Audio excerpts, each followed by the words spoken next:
a Águas Claras do Rio Pinheiros é uma entidade do terceiro setor, mas que se dispôs a fazer um diálogo com os governos de uma forma um pouco diferente. A gente viu que não dá para ficar parado esperando que os governos criem, de fato, essa integração intersetorial. Então, nós resolvemos propor como isso poderia ser discutido e feito. Os avanços que nós tivemos na concepção de novos modelos de gestão de recursos hídricos, e que são avanços na definição de comitês de bacia, de formas participativas, integradoras, etc., etc., levaram a alguns bons resultados, e a gente aprendeu muita coisa. Mas a gente aprendeu muito pouco sobre bacias urbanas, que é o que eu estou querendo conversar com vocês. Né? Nós aprendemos a fazer planos de bacia numa escala regional. E até o Água Boa nos mostra aqui bons resultados. Mas bacias urbanas, nós ainda sabemos muito pouco. Né? E, de fato, em uma megalópolis como São Paulo, onde grande parte das nossas águas estão em estado de alta degradação, a pergunta que a gente se coloca, e essa pergunta se repete para todas as grandes metrópoles, para todas as grandes cidades e metrópoles brasileiras. Será que é possível revitalizar bacias urbanas em regiões metropolitanas? Nós achamos que sim, mas que a gente tem que inventar como fazer isso, porque não tem receita ainda. Né? E as perguntas que a gente tem para se fazer é o principal. Né? As pessoas dizem sempre que, se eu souber formular bem as perguntas, eu encontro respostas. Então, mas por que esses rios estão degradados? Quais as formas de poluição? Se é possível ou não recuperar? Nos leva a discutir isso que hoje, agora há pouco, estavam falando. E que não é que antes a gente falava que tem um divórcio entre essas formas de conhecimento e de estruturação institucional e de intervenção sobre o espaço urbano. Hoje eu digo que não é divórcio, eles foram separados desde sempre. Então, a engenharia sanitária, o urbanismo, o controle de vazões, o controle de cheias, não é? A gestão de resíduos, a logística urbana, cada um deles segue seu caminho, segue suas estratégias e definiram modelos de trabalho, modelos de projeto, culturas institucionais muito distintos. E, principalmente, cristalizaram responsabilidades institucionais e culturas corporativas. E é muito difícil de romper isso. Então, é nesse caminho que a gente tem que trabalhar. Não é? Porque cada um deles, cada uma das corporações, cada uma das esferas de governo, cada uma das estruturas institucionais, tem métricas próprias. O cara ganha medalhinha de bom comportamento, de bom desempenho, de orçamento melhor no ano que vem, se ele cumprir as suas metas. Não importa se essas metas não dialogam com as metas dos outros setores. Eu tenho que garantir mobilidade e chegar em tal região. Não importa se eu passo a minha avenida no fundo de vale. Não tem nada, eu não tenho nada a ver com isso. Isso é um problema de outro setor. Né? E cada um vai trabalhando isoladamente. E isso leva a criar formas de pensar. E a gente tem que enfrentar essas formas de pensar setoriais, né? Que são muito arraigadas nos nossos governos. Nós não sabemos ainda fazer isso. Então, nós estamos, para discutir bacias urbanas, em busca de novos padrões de tecnologia, de engenharia, mas principalmente de gestão, e de uma nova cultura dos espaços urbanos, para a gente poder recuperar as águas. Agora, como nós não sabemos ainda fazer isso, nós não temos um receituário, nós não temos um manual. Se você for, eu quero fazer um plano de bacia rural, já existem modelos muito bem-sucedidos para isso. Mas nós não sabemos fazer isso para bacias totalmente urbanizadas como as nossas. Não tem receituário. Nós temos que desenvolver metodologia para isso. Isso é especialmente difícil quando nós temos bacias hidrográficas que têm que dialogar com vários municípios e numa velocidade de expansão urbana que eu não vou me deter aqui, porque que é o Rio Pinheiros, afluente do Tietê originalmente, seccionado com barragens na década de 30 do século passado, revertido para Billings, com captações de água que hoje são de muito má qualidade e que volta para Billings em períodos de maior quantidade de chuva. E isso tudo em função de uma estrutura que foi concebida com para privilegiar um determinado uso da água, que é o uso energético, e um segundo uso, que é mitigar enchentes, e todos os outros usos da água ficaram relegados para uma condição secundária, ainda que a gente ainda tenha muito para fazer. Então, nessa insustentabilidade que marca a gestão das águas, nós temos aí um resultado que envolve não simplesmente as águas, mas o padrão de urbanização. Então, esse diálogo entre o padrão de urbanização e as águas resulta na insustentabilidade. E nós não podemos pensar em revitalização das águas se nós não pensarmos na ocupação do território.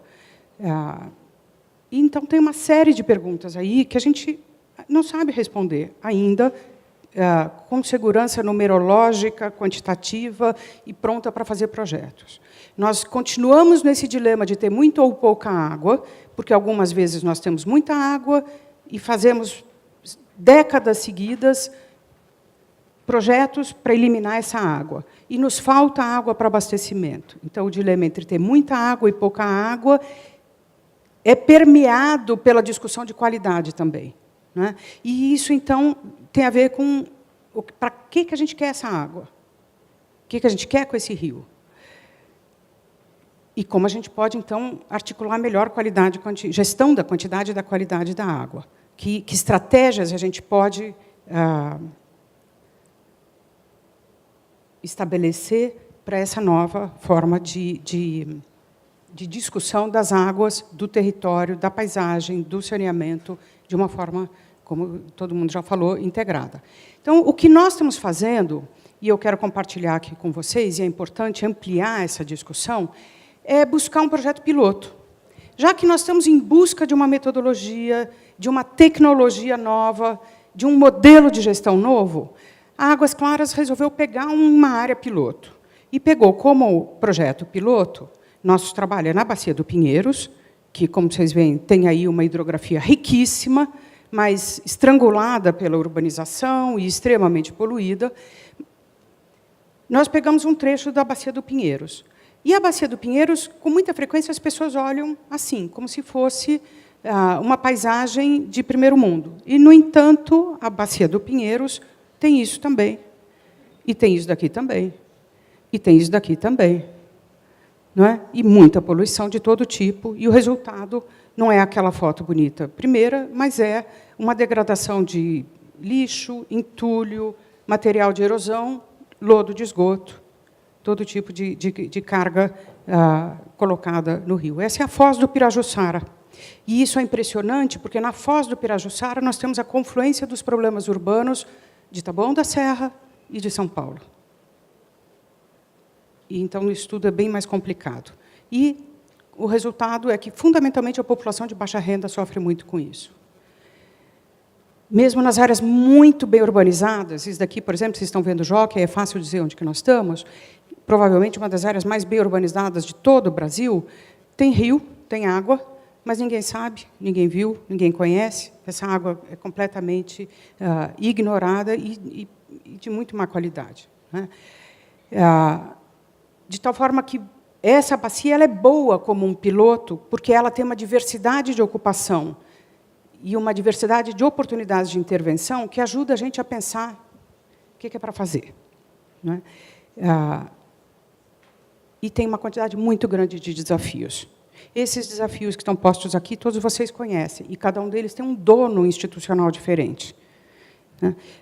Seja na esfera estadual, seja na esfera municipal, é muito difícil você articular todos eles num único projeto para uma bacia urbana.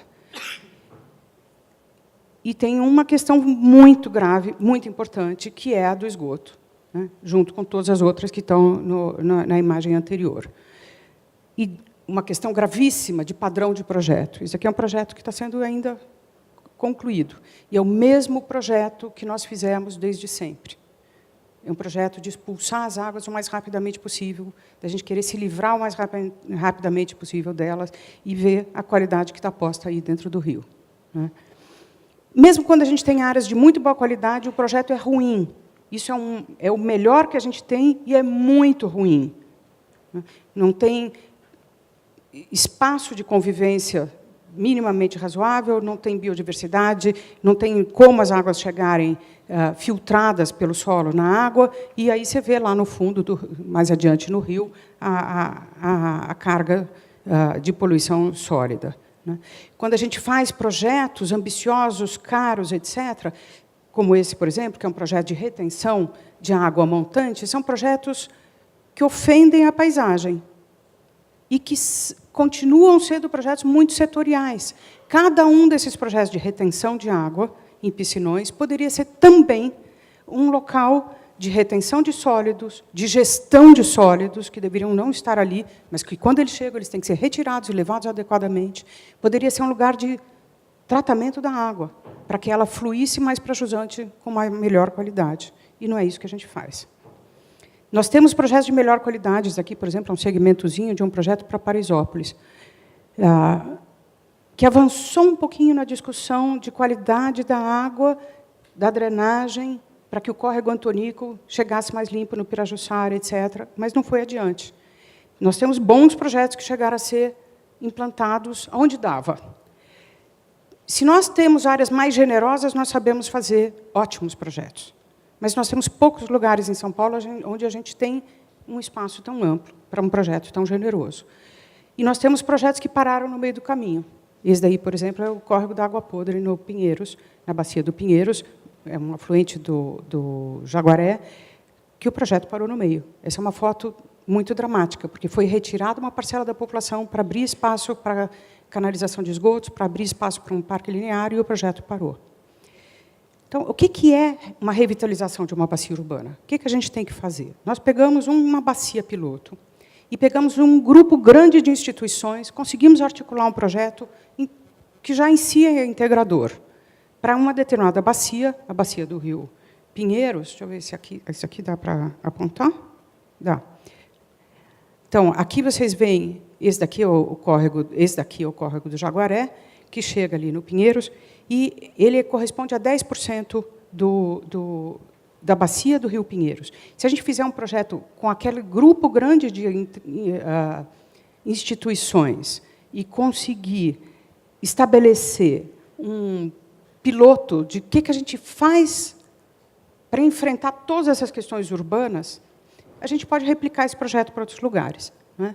Então, a nossa grande desafio é construir interinstitucionalmente. O projeto já tem que partir, na sua construção de uma integração, um piloto de gestão integrada de águas urbanas, com foco na qualidade ambiental e na qualidade de vida da população. Porque eu só vou saber se meu projeto, de fato, é bem-sucedido se a população viver melhor naquele território. E nós estamos, então, trabalhando em torno de tecnologias e processos de recuperação da qualidade da água e do ambiente urbano. E trabalhando as questões ligadas, fundamentalmente, à gestão para a articulação do conjunto de agentes envolvidos. E aí nós temos que discutir o que a gente quer para essa bacia. Estabelecer objetivos, pensar o que a gente quer, é fundamental para definir quais os caminhos, quais as estratégias. E me parece que, no horizonte de vida de cada uma das pessoas que estão aqui, e no horizonte, talvez, dos nossos filhos, nós não vamos chegar de volta a ter uma cena como essa no rio Pinheiros. Qualidade de vida suficiente para a balneabilidade. Né? Pactuar novos objetivos é fundamental, porque, senão, a gente entra em caminhos ilusórios, se frustra, não consegue convencer os outros, não consegue estabelecer corresponsabilidade, cofinanciamento e processos de checagem de metas para revisão e para continuidade. Né? Então, a pactuação depende de discutir de quem são as responsabilidades, a pactuação de objetivos, né? De repactuar também responsabilidades, custos, questões legais, institucionais e financeiras que envolvem essas responsabilidades. Para fazer essa discussão, nós temos aí um conjunto, desde já, o projeto está andando, mas a gente tem um conjunto de premissas e diretrizes, de desafios e de questões que a gente ainda não sabe resolver e que tem que trabalhar em cima. Né?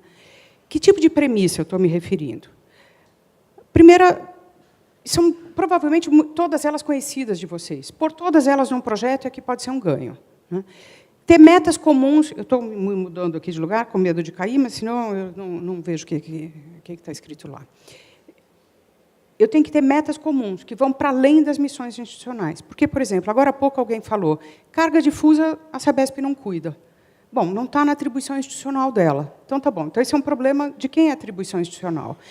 Mas esse é um problema que está além da missão institucional da Sabesp, mas é uma meta que a sociedade quer. Como que nós vamos pactuar metas comuns a todas as instituições, ao conjunto da sociedade, e algumas dessas metas não têm dono na sociedade, nas instituições, e nós temos que criar. Né? Considerar as bacias comunidades de gestão para a gestão urbana, o que não é simples. Integrar os investimentos e ações e criar novos padrões. Então, essa ideia de articular esforços públicos e privados e da população é que é complicado. Outra diretriz, ou não, eu vou falar uma série de diretrizes para ações que têm que ser abrangentes, já estou em cima da hora.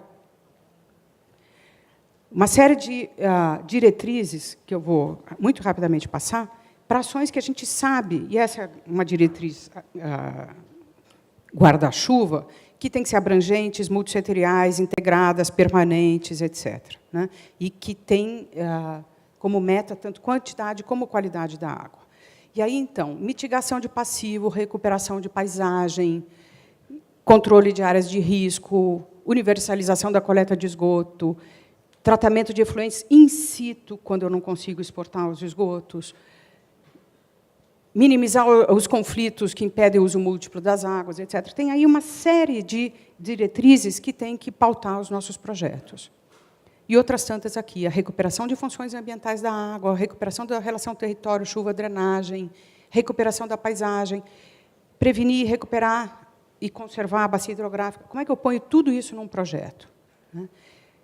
Tratando primeiro as águas de chuva antes delas alcançarem os corpos d'água, porque elas enxagam a cidade, lavam a sujeira das ruas, então elas não podem chegar sujas aos córregos. Como que eu amplio a cobertura geral, com todas essas funções que estão postas aí para a cobertura vegetal, não é? Porque, com muita frequência, a gente busca ampliar a cobertura vegetal pensando em algumas metas que essa cobertura vegetal pode ter. Mas os ganhos que elas têm são tão múltiplos que aquela conta que a gente viu agora há pouco, para a Bacia do Mandaqui, de como eu quantifico os benefícios de uma alternativa com mais obras ou uma alternativa com menos obras e mais ações de permeabilização, de infiltração, etc., ela tem que ser uma conta diferente, porque eu tenho outros tantos benefícios da cobertura vegetal, além da mitigação de enchentes. Né? E isso é muito difícil de quantificar. Eu tinha dito que a gente tem diretrizes, a gente tem desafios. Um deles é o controle da carga difusa. O que é carga difusa? Carga difusa é toda a sujeira de rua que, em algum momento chega nos corpos d'água. É sujeira de cachorro, bituca de carro, não, óleo de carro, raspa de pneu, bituca de cigarro, entulho, erosão, lixo que não foi colhido, varrição que foi mal feita, e também o esgoto que não está recolhido, ainda que naquelas ruas passe a coleta de esgoto. É o tal do caça, se liga na rede, ou coisa do gênero, quer dizer, aquele esgoto que poderia estar sendo recolhido e não está recolhido, também é carga difusa. Isso não tem dono. Não tem quem seja o responsável, porque várias instâncias públicas e toda a sociedade são responsáveis por essa carga de poluição, que ela é muito importante, vocês vão ver rapidamente. Então, não tem dono institucional e não tem, na experiência brasileira, da engenharia brasileira, experiência de controle de carga difusa. Como que eu trato essa água antes dela chegar no rio? Eu tenho que recolher as primeiríssimas chuvas, os primeiros 10, 15 milímetros de chuva, separar, tratar e só depois deixar chegar no rio. Então, a gestão de bacias urbanas é muito distinta da gestão de bacias multimunicipais, ou supramunicipais, ou regionais, né? E obriga a novos paradigmas de engenharia sanitária e de drenagem. Eu não vou entrar aqui nessa discussão muito, mas toda a nossa engenharia sanitária parte do pressuposto de projetos de universalização da coleta e separação universal de drenagem e esgotos. Isso é projeto, mas, de fato, na realidade das cidades, o sistema é, em boa parte do território, unitário. Ou seja, drenagem e esgotos caminham no mesmo canal, na mesma vala, no mesmo córrego. Como que a gente lida com isso? Como que a gente faz face ao fato de que a cidade é, em grande parte, informal e que o nosso saneamento não atende ao projeto? Enfim, para a carga difusa, tem aqui uma série de desafios. Aqui eu falo um pouco sobre o peso da carga difusa, que na bacia do Rio Pinheiro, segundo alguns estudos, pode ser mais do que 30% da carga de poluição. Então, a gente vê aí como a responsabilidade é compartilhada. E eu disse que tem questões que a gente não sabe resolver. São muitas, né? Será que nós vamos conseguir levar todo o esgoto para as estações de tratamento? Ou será que nós temos que tratar ele descentralizado, in situ? Quais as intervenções em área de ocupação precária? E será que nós vamos fazer elas em tempo razoável para a melhoria da qualidade das águas? Como é que a gente compatibiliza esses cronogramas? Em que áreas os projetos tradicionais de esgoto, de coleta e esgotamento sanitário, não podem ser feitos, porque o padrão de ocupação não permite e a gente tem que inventar uma outra engenharia? Enfim, tem aí uma série de questões que nós não sabemos ainda resolver, né? Nós não sabemos, por exemplo, quanta área permeável nós precisamos para mitigar inundações. E, certamente, não é a aplicação do Código Florestal em área urbana que responde a isso. O padrão de distribuição e a quantidade de área permeável vai ser diferente, bacia por bacia, dependendo da geomorfologia, do tipo de solo, do tipo de vazão, da quantidade de área disponível para inundação, para ser pulmão. E essa resposta nós ainda não sabemos dar, temos que pesquisar. Tem aqui outras tantas questões, a Miriam está aflita comigo, eu acho que ela tem razão. Mas tem aqui uma questão fundamental. Quais são os modelos institucionais novos que a gente tem que criar para dar conta de questões que não são resolvidas pelos nossos modelos institucionais, pelos nossos modelos financeiros? O que eu estou querendo dizer com isso? Por exemplo, tarifa da Sabesp. Na hora em que a gente discute a tarifa da Sabesp, na hora que a gente discute a Lei Nacional de Saneamento, a Política Nacional de Saneamento, a Política Estadual, a Política Municipal, etc., não consta como a atribuição das empresas de saneamento e as agências de saneamento não permite que se coloque na tarifa recursos para a proteção de mananciais. Como é que nós vamos enfrentar isso? Qual é o modelo institucional e financeiro que nós temos que criar para a proteção de mananciais, para a recuperação de áreas degradadas, para repactuar os custos da revitalização? A urbanização predatória que a gente fez ao longo do tempo e que resultou na degradação das bacias urbanas, a gente sabe como foi feita, a gente sabe quem ganhou, quem perdeu. Como é que a gente repactua isso? Como é que a gente cria novas instituições e novos modelos financeiros? Como que a gente redistribui socialmente os custos que vão ter que ser feitos, em algum momento, pela sociedade, porque nós queremos revitalizar os rios? Nós temos algumas diretrizes. A ideia de infraestrutura verde e da trama verde-azul, que são ideias poderosas para a recuperação de bacias urbanas. E nós temos, fundamentalmente, uma premissa, que é a ideia de que nós estamos falando de um aprendizado de longo prazo, que nós temos que repactuar e ter ações que vão ser implementadas com olhos para longo prazo, gradualmente, que vão ter que ser monitoradas e repactuadas ao longo do tempo. E isso é uma coisa que a gente vai ter que aprender também, a ser persistente, monitorar o desempenho das nossas políticas, repactuar elas e dar novo fôlego. Nós ainda não sabemos fazer isso. Eu adoro essa figura que está posta aí, ela não tem nada a ver com a apresentação, mas eu gosto dela. E, de novo, voltando aqui para o que eu falei no começo, agradecer a Uma Paz, a ECOAR, porque se nós não tivermos uma participação intensa da sociedade, e ali o que a gente está vendo é as pessoas dizendo eu quero água limpa, eu quero água boa na cidade. Né? Se nós não tivermos isso, nós não vamos conseguir a mobilização de energia suficiente para tanta reorientação de modelos muito arraigados na nossa cultura de gestão pública. Eu acho que a gente já avançou um pouco ao longo do tempo. É verdade, eu concordo com o otimismo das pessoas que falaram aqui antes, mas ainda falta muito. E algumas coisas nós avançamos, soubemos fazer, mas está na hora de repactuar. E uma delas é a gestão de bacias urbanas, porque toda a repactuação da gestão de recursos hídricos que nós fizemos, e que foram avanços importantes, ela ainda não se prestou a inventar como vai ser a gestão de bacias urbanas. É um aprendizado que está por ser feito. E a gente vê a fragilidade do Comitê do Alto Tietê, a fragilidade dos comitês das grandes bacias urbanas, como eles não dão conta desse problema. Como nós ainda não conseguimos articular as políticas de gestão metropolitana, de gestão de planos municipais com os planos de bacia. Nós ainda não temos planos urbanos que dialoguem com as águas, que pensem em termos de bacias hidrográficas. É um caminho para construir. Obrigado.